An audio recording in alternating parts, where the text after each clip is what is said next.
তো হ্যালো বন্ধুরা, আমি আজকে নিয়ে চলে এসেছি একটা নতুন ভিডিও, যেটা হচ্ছে স্পিকারের প্লাস মাইনাস কী করে বুঝবো। আচ্ছা, তোমরা দেখে থাকবে কিছু কিছু স্পিকারের পেছনে প্লাস মাইনাস দেওয়া থাকে, কিন্তু আবার কিছু কিছু স্পিকারের থাকে না, যার ফলে আমরা বুঝতে পারি না কোনটা প্লাস কোনটা মাইনাস। চলো আজকে ভিডিওটা শুরু করা যাক।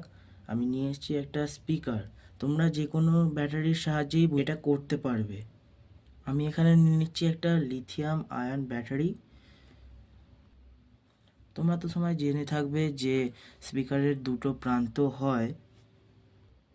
স্পিকারের যে কোনো একটি প্রান্ত আমরা ব্যাটারির সাথে ধরে রাখবো।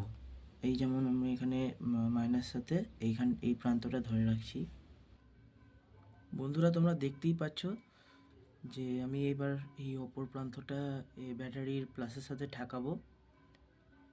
পর্দাটা উপরে উঠছে না নামছে সেটা দেখা যাবে এবার।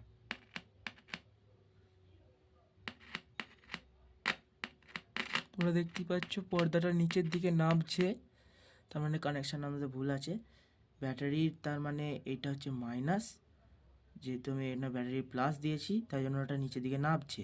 এবার যদি আমি এটাকে ঘুরিয়ে লাগাই, যেমন ব্যাটারি প্লাসটা আমি উল্টে দিলাম, এবার স্পিকারের এটা মাইনাস বলছি, এটা প্রমাণ হয়ে যাবে।